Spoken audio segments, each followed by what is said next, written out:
With more, Justin. Steve, I just talked with the Manchester police chief a short time ago. He says that he just got done chasing the suspect on foot. Unfortunately, that man got away. Now, when I talked with fire officials here at Lockhart's Creek Fire Department, they say the suspect walked on foot around the building, around the back of the building, stole several vehicle batteries, and actually damaged one of the surveillance cameras. It's probably hard to see, but you can see two cameras right back there. It looked like that, but on the back side of the building. So he ripped it out, stole several batteries. Now, he is still on the run or in this community. Police are still looking for him, but unfortunately for the suspect, he may have thought he was getting rid of any video evidence, but we're learning today that actually some of the other cameras got a good look at him. All of the firefighters here are volunteers, and most of the equipment they use comes from donations from the community. After realizing what happened Friday morning, the fire chief here says it feels like a punch to the stomach. Very angry, because that individual, the very life that could be saved could be his, and we could be the people he has to call on. Other local first responders say they are also dealing with thefts. The fire chief from Horse Creek Fire Department says something similar happened to his fire department this past fall. He says the man who stole all of their surveillance equipment still has not been caught. I'm usually one of the guys that you'll find going in on the house fires, packed up and ready to go. And then for somebody to repay what we do by turning around and stealing the camera equipment right off our building that we're just trying to protect the equipment with, it's gut-wrenching. Steve, the fire chief estimates the value of that camera that was stolen at around $250, but he says the problem is the thief also caused a lot of damage to the wiring and to the surveillance system, so it could cost a lot more than that to fix the system. If you think you know either of the suspects, please call the Clay County Sheriff's Office. They are on the lookout for both of them at this time. Steve? All right, Justin, thank you. A Floyd County man faces dozens of charges related to child pornography. Police arrested Kyle McFadden following an undercover investigation. State troopers say he uploaded sexual images of children online. Investigators took electronics from his home during a search warrant. They charged McFadden with 50 counts of possession of matter portraying a minor in a sexual performance. Police say this man set a truck on fire that damaged a store. Devin Hill is now in the Clay County Detention Center. The sheriff sent us this security video. They say it helped them find Hill on an ATV at a nearby car wash. Deputies charged Hill with criminal mischief, disorderly conduct, and menacing. Deputies in Perry County say a complaint by social services landed a woman behind bars yesterday. Here's a look at what they found. It included cash, scales, and other items. Police say Dorothy Abner had nearly 4 ounces of meth and marijuana with her. She faces meth and marijuana charges. In Laurel County, a man is now facing drug charges. Deputies say they were conducting investigations around Lick Fork Road just east of London. That's when they found 32-year-old Matthew Jackson inside a camper. They say he had 2 glass pipes with white residue on them and scales. He's charged with possession of drug paraphernalia. A well-known Eastern Kentucky truck driver died following a crash last week. That crash happened near the Clay and Leslie County line on April 8th. J.D. Hacker died 2 days later. Hacker was retired but known throughout the area for his days behind the wheel. His 2 daughters shared their memories of him with WYMT's Macy Marie. A beloved community member now gone. He was an extraordinary man. He went above and beyond. James Hacker, or JD, died on April 10th after a crash. He drove trucks all over eastern Kentucky, leading to another name he was known by, his trucker handle, Black Stallion. But Virginia Hoskins and Deborah Fisher simply knew him as Dad. He had 8 grandchildren and a whole bunch of great-grandchildren that are truly going to miss him. He was called Black Stallion for so long the daughters do not know where the name came from. But they do know Hacker loved his job. If a truck was broke down on the parkway, if he was passing by and he didn't know them, he would stop and check on that driver. He also enjoyed spending time with family. His grandchildren, his brothers, sisters, nieces, nephews. He enjoyed going to church. As a memorial, loved ones drove their own trucks down the highway. His nephew's truck was in it. And some of Hacker's old rides were also in the lineup. He would have been well pleased. Love and support showing how wonderful their father was to everyone around him.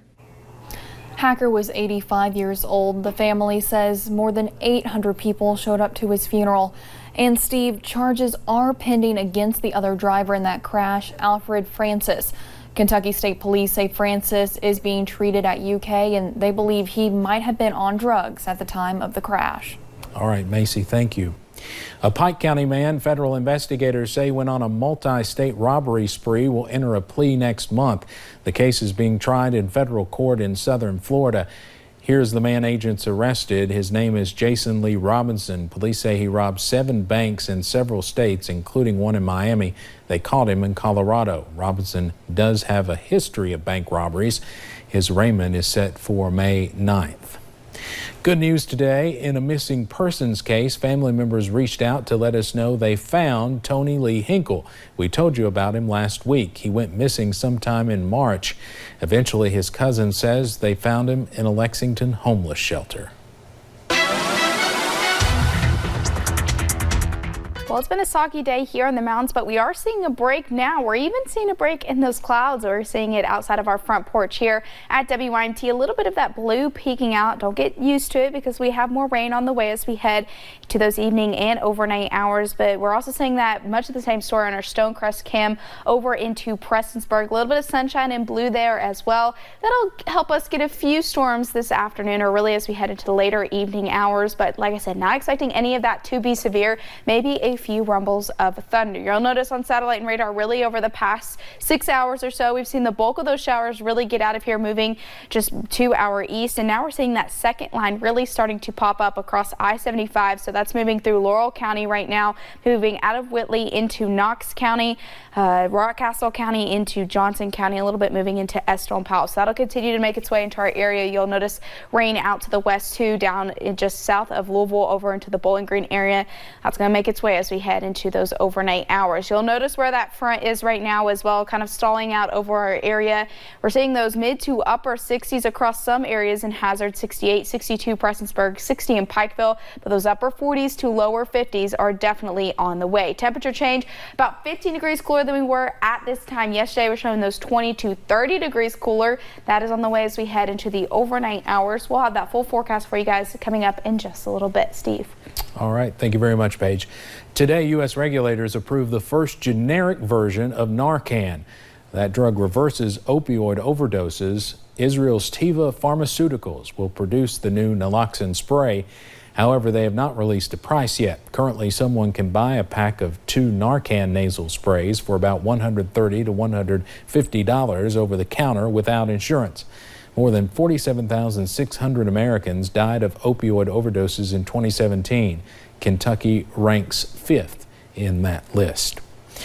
This could be one of many topics at next week's National Prescription Drug Abuse and Heroin Summit in Atlanta, Georgia.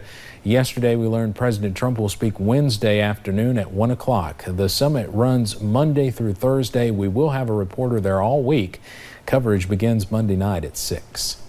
Barberville students got a surprise on their way back home from a soccer game in Whitley County Thursday night.